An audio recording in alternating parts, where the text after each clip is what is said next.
As the movie begins, Woody is excited to be going to cowboy camp, a yearly event when just he and Andy are together. But before they leave, Andy accidentally rips Woody's arm. Andy can't fix Woody, so rather than take him to camp, he leaves Woody behind. The next day, Andy's mom holds a yard sale, and almost all the toys panic that they will be sold. However, the one in real danger is a little squeaky toy penguin named Wheezy, whose squeaker is broken. Woody manages to call Andy's dog Buster to help him, and they get Wheezy back in the house. However, Woody is left outside and is soon found by Al McQuiggan, the owner of Al's toy barn. Andy's mom quickly plucks Woody from the collector's grasp, saying that Woody is not for sale.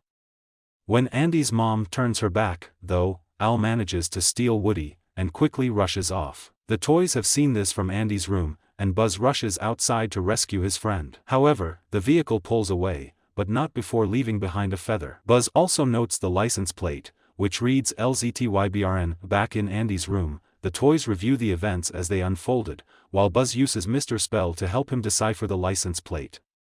Finally, he hits on the key, Al's toy barn. Meanwhile, Woody finds himself in an apartment, and once Al leaves, meets up with 3 other toys, a horse named Bullseye, a cowgirl doll named Jessie, and an in-the-box doll called the Prospector. Each of the toys is excited to see Woody, but he has no idea who they are. They show him around Al's apartment, where Woody soon learns that he was once the star of a popular children's show called Woody's Roundup. Back at Andy's place, the toys scan the television in Andy's room for a commercial advertising Al's toy barn.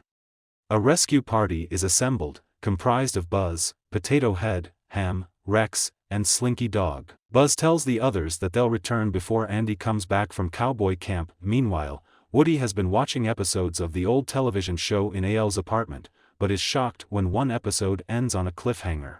The next morning, Buzz and the other rescuers finally reach Al's toy barn and split up to find Woody. Buzz's journey takes him down the Buzz Lightyear aisle, where he sees multiple versions of himself. Noting a display toy with a new anti-gravity belt, Buzz attempts to take the belt for himself, but the display Buzz grabs him and subdues him. The deluded Buzz seals the real Buzz in a Buzz Lightyear box. When the others come along, they assume that deluded Buzz is their friend. Deluded Buzz goes off with the others as the real Buzz struggles to get out of his packaging prison. Back at Al's, the toy cleaner comes and fixes Woody, repairing his arm, then cleaning him and touching up his paint. The cleaner paints over the Andy scrawling on the bottom of Woody's boot, making Woody look just like new.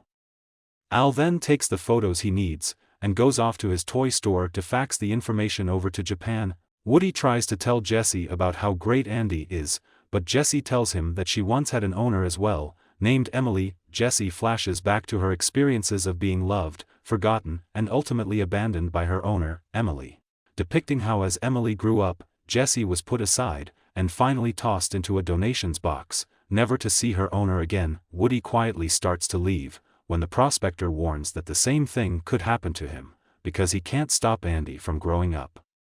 The group jumps into Al's satchel, sure that he'll lead them to Woody. Back in the Buzz Lightyear aisle, the real Buzz has freed himself, and seeing Rex's tail sticking out the back of Al's satchel, follows along a few steps behind. As Buzz exits the store, he knocks over a display, which also contains a boxed toy of Buzz's archenemy, Zurg. The toy sees Buzz running off and pursues him. Unfortunately for the toys, Al leaves his bag in the car, so they attempt to enter Al's building using the ventilation system and an opening into the apartment building's elevator. Eventually, they make it to Al's apartment and find Woody, quickly attempting to rescue him, but not before the real Buzz shows up and proves himself to his friends. Woody then shocks his friends, claiming that he actually wants to go to Japan.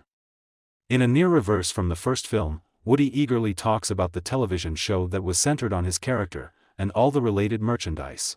Buzz reminds Woody that he once told him life was only worth living if you're loved by a kid. When Woody still refuses to go, the others decide to leave him. After they leave, Woody contemplates what Buzz said, and as an episode of Woody's Roundup plays on the TV, Woody looks at his boot, and scrapes off the paint covering the name Andy. Woody goes to the ventilation grate, and yells to Buzz that he's changed his mind. Woody is about to ask the prospector, when he finds the prospector out of his box, sealing off the ventilation shaft cover. The prospector's anger then comes out. He spent his entire life in a package, never bought, never loved. Woody's friends attempt to open the grate, but haven't succeeded by the time Al returns to take the gang to Tokyo. They are unable to get in Al's car before it drives away, but they borrow a Pizza Planet delivery truck that is running nearby. The duplicate Buzz stays behind. He's found Zurg. They're partaking in a father-slash-son game of catch. The group makes it to the Tri-County Airport and manages to get to the baggage area. Because there are numerous cases like Al's, the group splits up. Buzz is eventually able to find the right one, but not before the prospector pops out and punches him away. Woody faces off to fight the prospector, but not before the angry toy uses his pickaxe to rip the new stitching on Woody's arm. Plan is foiled when the rest of the group arrive. As Buzz holds the prospector aloft, Woody soon decides that the prospector could benefit from a little playtime, and the gang shoves him into a little girl's backpack. Riding on Bullseye, Woody and Buzz give chase, with Woody eventually making his way to the airplane. Jessie is pleased that Woody came to rescue her, but the joy soon turns to panic when the baggage doors close, and the plane begins to move. Woody and Jessie make their way out through an opening near the plane's front tires.